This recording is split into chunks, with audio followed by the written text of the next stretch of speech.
नमस्कार। आप सभी विद्यार्थियों का नव्या के ऑफिशियल यूट्यूब चैनल में हार्दिक स्वागत है।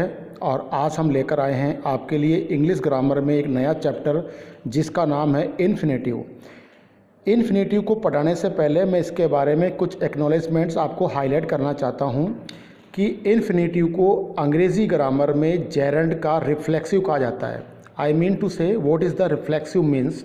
रिफ्लेक्सिव का मतलब होता है प्रतिबिंब। ठीक है, प्रतिबिंब का मतलब होता है कि आप जेरेंड के स्थान पर आप इन्फिनेटिव को यूज कर सकते हैं।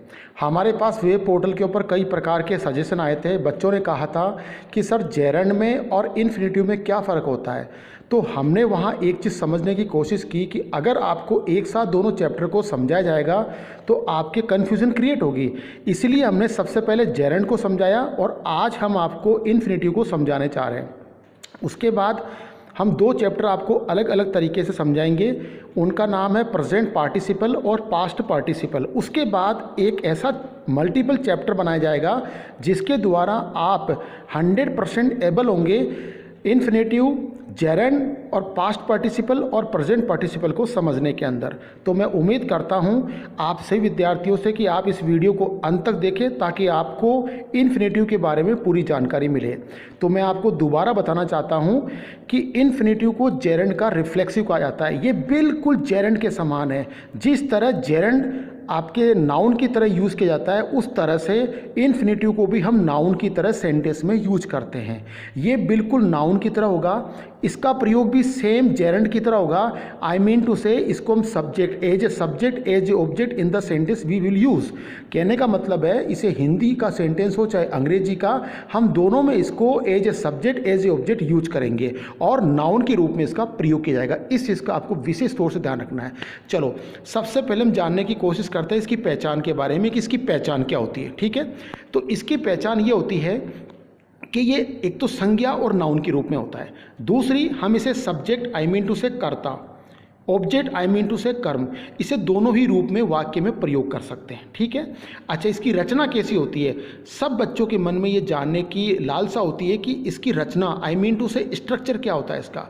तो इसका स्ट्रक्चर जेरेंड से थोड़ा अलग होता है। जिस तरह से जेरेंड में हम वर्ब की फर्स्ट फॉर्म के साथ में आईएनजी का प्रयोग करते हैं, वैसे ही यहाँ पे हम क्या करते हैं, वर्ब की फर्स्ट फॉर्म के आगे टू का प्रयोग करते हैं। याद रखिएगा, अगर किसी भी इंग्लिश के सेंटेंस में मेन वर्ब के साथ, मेन वर्ब के अलावा अगर कोई दूसरी वर्ब आती है और उसके पहले अगर टू लग जाता है तो वो आपका इन्फिनेटिव बन जाता है। ठीक है, तो इसका फॉर्मेट होता है 2 + V1। इसका मतलब होता है वर्ब की फर्स्ट फॉर्म के साथ टू का प्रयोग, है ना। अब हम इसको समझने की कोशिश करते हैं हिंदी के अनुसार। इसकी हिंदी परिभाषा क्या होती है देखिएगा। अगर किसी हिंदी के वाक्य में प्रथम स्थान पर सब्जेक्ट या कर्ता, ठीक है सुनिएगा दोबारा, अगर कोई हिंदी का वाक्य है और उसका प्रथम स्थान है आई मीन टू से फर्स्ट प्लेस, उसके ऊपर हम देखेंगे कि सब्जेक्ट के तौर पे कौन सा शब्द आ रहा है। जो भी शब्द आ रहा है उस शब्द के अंत में ना ने नहीं आ रहा है। ध्यान रखिएगा, वाक्य का प्रथम शब्द है और सब्जेक्ट के रूप में अगर उसके अंत में ना ने नहीं आता है तो वो इन्फिनेटिव कहलाता है। एग्जाम्पल देखिए, किसी को गाली देना एक श्राप है। अब आपको यह समझना होगा कि सब्जेक्ट क्या है। इसमें सब्जेक्ट है किसी को गाली देना, इतना बड़ा subject as a noun phrases के रूप में आया है। किसी को गाली देना एक श्राप है, इसका मतलब किसी को गाली देना इतना बड़ा, ये थोड़ा बड़ा आया लेकिन ये ध्यान रखना सब्जेक्ट है, ये बिल्कुल सब्जेक्ट है। आप कहोगे इतना बड़ा सब्जेक्ट थोड़ी होता है, होता है। कैसे नहीं होता, आप इसको समझने की कोशिश कीजिए। जैसे मान लीजिए एक बच्चे का नाम है प्रदीप सिंह राठौड़, ठीक है ना।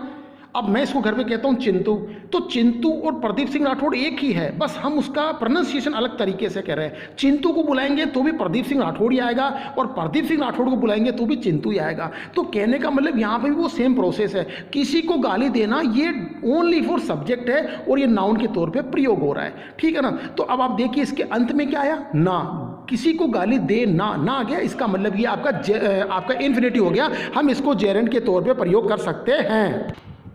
अब आप देखिए दूसरे हिंदी के वाक्य के अनुसार, अब इसमें क्या होगा कि हम इसका प्रयोग ऑब्जेक्ट के तौर पे करेंगे। देखिए कैसे, अगर कोई हिंदी का वाक्य है और अगर उसके बीच में अगर कोई हिंदी का वाक्य है और उसके बीच में कर्म या ऑब्जेक्ट के तौर पे अगर कोई शब्द आ रहा है और उसके पीछे भी ना, ने, नहीं आ जाता है तो हम उसे इन्फिनेटिव कहते हैं। ध्यान रखिएगा, दोबारा मैं आपको समझा देता हूं कि अगर कोई भी हिंदी का सेंटेंस है और उसके बीच में या उसके लास्ट में एज ए ऑब्जेक्ट कर्म के रूप में अगर कोई शब्द आ रहा है और अगर उसके पीछे ना, ने, नहीं आ जाता है तो वो भी इन्फिनेटिव कहलाता है। सेम प्रोसेस है जेरेंड की तरह। देखिए, हमने सब्जेक्ट के तौर पे क्या देखा, अगर वाक्य का प्रथम शब्द है ना, ने नहीं आएगा। इसी तरह से ऑब्जेक्ट में क्या होगा कि अगर कोई वाक्य के बीच में या पीछे अगर किसी शब्द में ना, ने नहीं आ गया तो वो आपका इन्फिनेटिव कहलाएगा। आप एग्जाम्पल देख सकते हैं, मुझे इंतजार करना पसंद नहीं है, ठीक है ना। एग्जाम्पल देखिए, मुझे इंतजार करना पसंद नहीं है। इस वाक्य के बीचों बीच देखिए, मुझे सब्जेक्ट हो गया, पसंद नहीं है ये आपके मेन वर्ब के साथ हेल्पिंग वर्ब हो गई। इसके बाद देखिए, इंतजार करना नाउन है, संज्ञा है और ये ऑब्जेक्ट के तौर पे प्रयोग हुआ है और इसके अंत में देखिए ना आया, इसका मतलब ये जेरेंड ये आपके इन्फिनेटिव कहलाएगा, ठीक है। इसके बाद आगे देखिए, इस इन्फिनेटिव को अंग्रेजी के अनुसार पहचानने की कोशिश करते हैं कि इंग्लिश की डेफिनेशन में हम इसको किस तरह से रिकॉग्नाइज करेंगे। ओके, सबसे पहले स्टार्ट करते हैं कि अगर कोई इंग्लिश का सेंटेंस है और उसके फर्स्ट प्लेस पे यानी पहले स्थान पे अगर सब्जेक्ट के तौर पे जो शब्द आ रहा है, अगर उसमें टू के साथ वर्ब दी हुई है, टू के साथ वर्ब, ध्यान रखिएगा दोबारा, वर्ब की फर्स्ट फॉर्म से पहले टू का प्रयोग अगर as a subject in the category of noun at the given of the first place of the any sentence. मेरे कहने का मतलब है किसी भी अंग्रेजी के वाक्य में प्रथम स्थान के ऊपर सब्जेक्ट के रूप में, कर्ता के रूप में अगर जो शब्द आ रहा है उसके पीछे ना, ने नहीं आ जाता है, उसके पीछे अगर वो फॉर्मेटेड वी प्लस 2 + V1 के साथ आ जाता है, वर्ब की फर्स्ट फॉर्म के साथ 2 आ जाता है, तो वो 100% आपका इन्फिनेटिव कहलाता है। एग्जाम्पल देख सकते हैं, to learn English is my hobby, ये सेंटेंस देख रहे हैं ना, इसका पहला शब्द कौन सा है, टू लर्न, यानी कि शब्द पहला शब्द, ठीक है। तो टू लर्न ये आपका सब्जेक्ट है, जेरेंड है, इसको समझने की कोशिश करनी है आपको। ये इन्फिनेटिव भी है, जेरेंड भी है। हम इसको जेरेंड के तौर पे पढ़ सकते हैं और इसको इन्फिनेटिव के तौर पर पढ़ सकते हैं। अब आप पूछोगे कि सर दोनों एक साथ कैसे हो सकता है, तो मैं आपको बता दूं, बस दोनों फर्क क्या होगा कि अगर आप इसको जेरेंड के तौर पर प्रयोग करोगे तो इसको यूज करना होगा लर्निंग, ठीक है। लर्निंग को पहले स्थान पर रखना है। लेकिन मैंने आपको क्या बताया, आज हम पढ़ रहे हैं इन्फिनेटिव। जब आप इसको इंडिविजुअली अगर आप इसको इन्फिनेटिव के तौर पर पढ़ते हो तो फिर आपको यहाँ यूज करना है टू लर्न, ये टू लर्न बन जाता है इन्फिनेटिव, ठीक है। आप यहाँ लर्निंग भी यूज कर सकते हो एज ए जेरेंड में और इन्फिनेटिव में कोई फर्क नहीं है, ध्यान रखिएगा, केवल स्ट्रक्चर का फर्क है। टू लर्न भी यूज कर सकते हो, लर्निंग भी यूज कर सकते हो, तो ये जेरेंड के तौर पे भी प्रयोग हो सकता है और इन्फिनेटिव के तौर पे भी प्रयोग हो सकता है। तो टू लर्न एक सब्जेक्ट के तौर पे वाक्य के प्रथम स्थान पर आया और इसके पहले टू आ गया, फिर वर्ब की फर्स्ट फॉर्म आई, तो ये आपका नाउन बन गया और सब्जेक्ट बन गया, तो हम इसे कहेंगे इन्फिनेटिव। चलो आगे देखिए, दूसरा वाक्य देखिए, अंग्रेजी के अनुसार बता रहा हूं मैं आपको कि वाक्य के बीचों बीच जाइए, आप बिल्कुल पीछे चले जाइए, ये तो बीच में जाओ, ये पीछे जाओ, ऐसा शब्द मिलेगा मेन वर्ब के बाद में जिसके पहले टू का प्रयोग होगा और बाद में वर्ब की फर्स्ट फॉर्म का प्रयोग होगा। टू प्लस वर्ब की फर्स्ट फॉर्म दी हुई इंग्लिश के सेंटेंस के बीचों बीच या पीछे, तो समझ जाइए वो भी इन्फिनेटिव कहलाएगा। इस चीज का आपको हमेशा ध्यान रखना है। मैं आपको एक एग्जांपल बता देता हूं, आई डिसाइडेड टू पे सैलरी, सेंटेंस है आई डिसाइडेड टू पे सैलरी। अब इसका हिंदी क्या होता है, मैंने सैलरी का भुगतान करने का फैसला किया। अब देखिए इसमें बीच में क्या है, टू पे, सब्जेक्ट कौन सा है, आई सब्जेक्ट हो गया, डिसाइडेड मेन वर्ब हो गई और सैलरी आपका ऑब्जेक्ट हो गया, ठीक है ना। लेकिन टू पे क्या है, टू पे आपके इन्फिनेटिव है क्योंकि इसके पहले टू आ गया।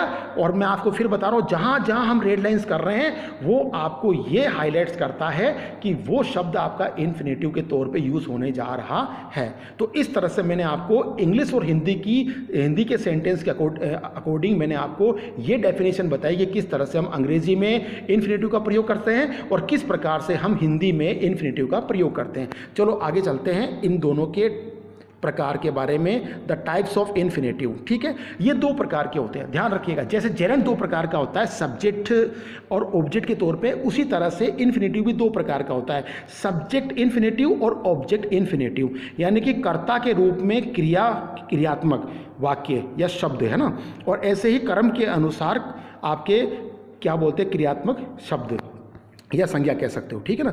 तो सबसे पहले हम जानने की कोशिश करते हैं सब्जेक्ट इन्फिनेटिव के बारे में कि सब्जेक्ट इन्फिनेटिव क्या होता है। देखो आपको साफ दिख रहा है, इसका टाइटल क्या है, सब्जेक्ट का मतलब वाक्य का प्रथम शब्द, वाक्य के प्रथम स्थान पे वाक्य का कर्ता। अगर याद रखिए, अगर कोई इंग्लिश का सेंटेंस है, ठीक है, तो पहले स्थान पर टू के साथ वर्ब की फर्स्ट फॉर्म आएगी, वो आपका नाउन और आपका इन्फिनेटिव कहलाएगा, ध्यान रखना। दूसरी चीज, अगर कोई हिंदी का वाक्य है और उसके प्रथम स्थान पर प्रथम शब्द के रूप में एज ए सब्जेक्ट उसके पीछे ना ने नहीं आ जाता है, तो वो भी आपका इन्फिनेटिव कहलाएगा, एज ए सब्जेक्ट कहलाएगा, वो ध्यान रखिएगा। मैं दोबारा दोनों चीज दिखा देता हूं कि अगर टू के साथ वर्ब की फर्स्ट फॉर्म पहले स्थान पर आ जाती है एज ए सब्जेक्ट किसी भी अंग्रेजी के सेंटेंस में, और या फिर किसी भी हिंदी के वाक्य में प्रथम स्थान के ऊपर ना ने नहीं आ जाता है, तो वो आपका सब्जेक्ट चरण कहलाता है। एग्जाम्पल देख सकते हैं, धोखा देना उसका पेशा है, धोखा देना, याद रखिएगा प्रथम शब्द है ये पूरा का पूरा नाउन है और ये सब्जेक्ट है, धोखा देना, पर ये किसके साथ है, ये हिंदी के अनुसार है, ठीक है।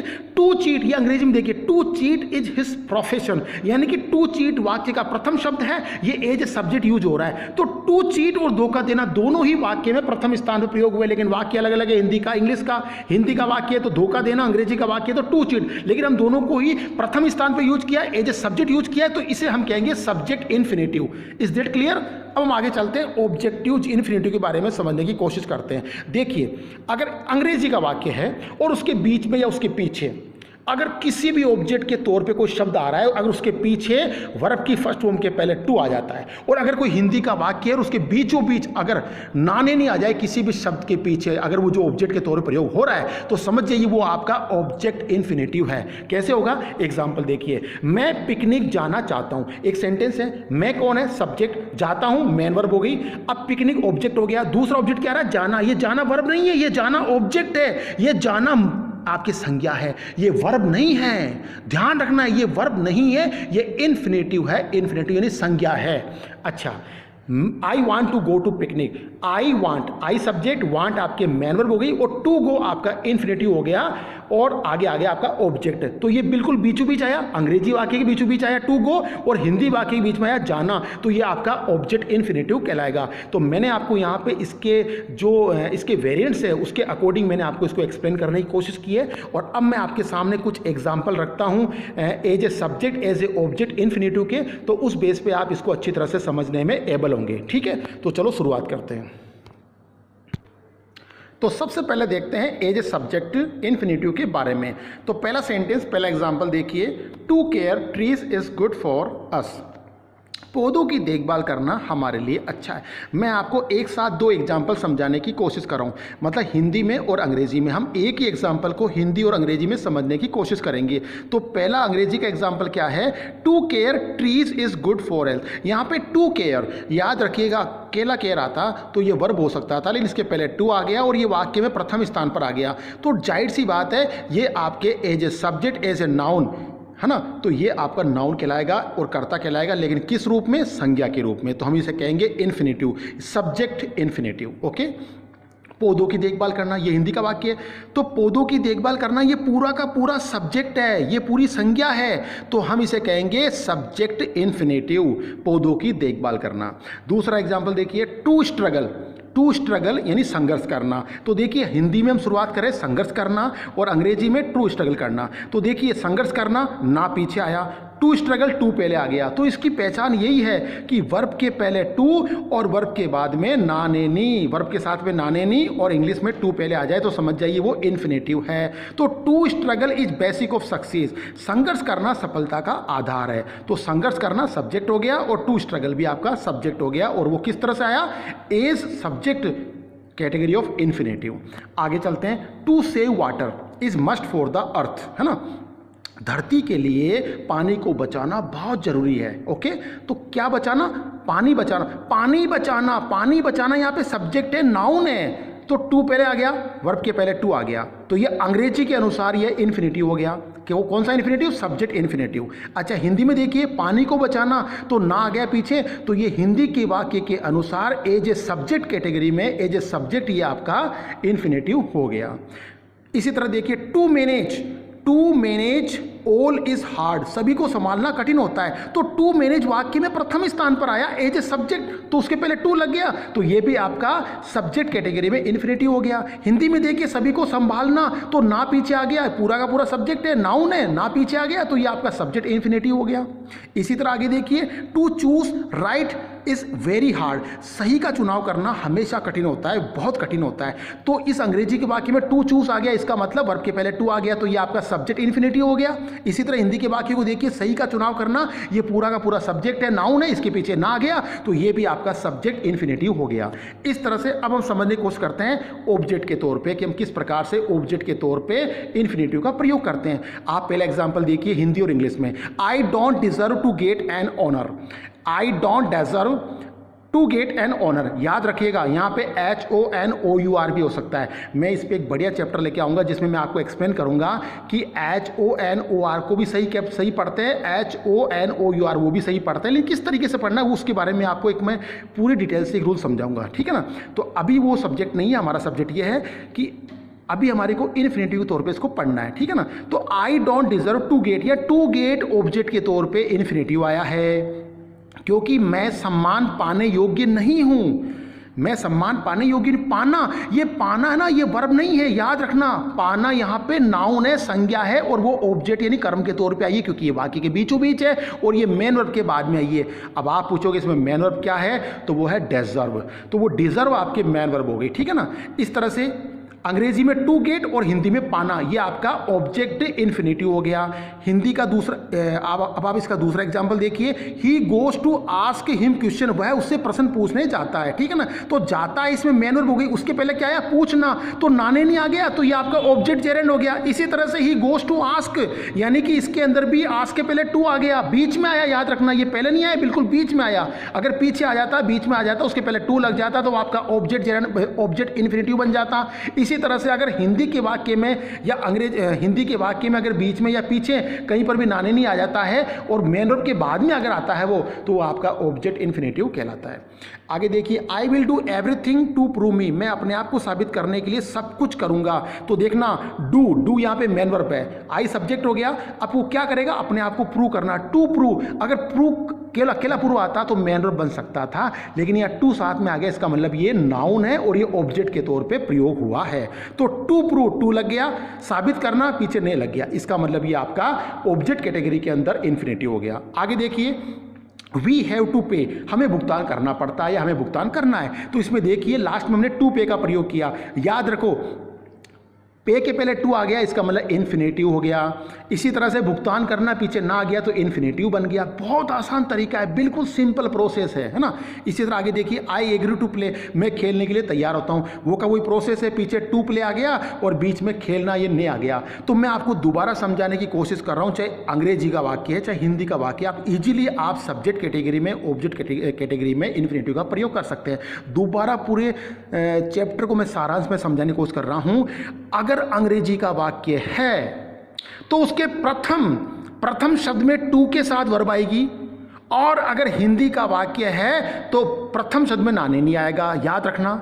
और अगर ऑब्जेक्ट के तौर पे अगर हम इसका प्रयोग ऑब्जेक्ट के तौर पे कर रहे हैं तो अगर हिंदी का वाक्य है तो बीचों बीच नाने नहीं आएगा, और अगर अंग्रेजी का वाक्य है तो बीच में टू के साथ वर्ब आएगी। तो समझ जाना कि वो आपका ऑब्जेक्ट इन्फिनेटिव है, और अगर पहले स्थान पे आता है तो वो आपका सब्जेक्ट इन्फिनेटिव है। तो इस प्रकार से मैं उम्मीद करता हूँ कि ये चैप्टर आपको अच्छी तरह समझ में आया होगा। मैं आपको दोबारा समझाने की, एक्सप्लेन करने की कोशिश कर रहा हूँ कि आप जेरेंड की जगह इन्फिनेटिव भी यूज कर सकते हैं और इन्फिनेटिव की जगह आप जेरेंड भी यूज कर सकते हैं, कहीं पर भी वो गलत नहीं होगा। बस आपको ये ध्यान रखना है कि जेरेंड अगर आप जब भी यूज करोगे तो वहां चाहे आप उसको सब्जेक्ट के तौर पे यूज करो चाहे उसको ऑब्जेक्ट के तौर पे, हमेशा उसमें आईएनजी लगेगा पीछे। लेकिन इसमें ऐसा नहीं है, इसमें आप इसको जब भी यूज करोगे चाहे सब्जेक्ट के तौर पे करो चाहे इसको ऑब्जेक्ट के तौर पे, हमेशा इसमें वर्ब के पहले टू का प्रयोग होगा। तो इस तरह से हम इसको आसानी से यूज कर सकते हैं। तो मैं उम्मीद करता हूं ये चैप्टर आपको अच्छा लगा होगा, समझ में आया होगा। अगर ये आपको चैप्टर अच्छा लगता है, समझ में आता है, तो मैं आप सभी से रिक्वेस्ट करता हूं कि आप अपने सर्किल में इस वीडियो को जितना ज़्यादा हो सके शेयर करो,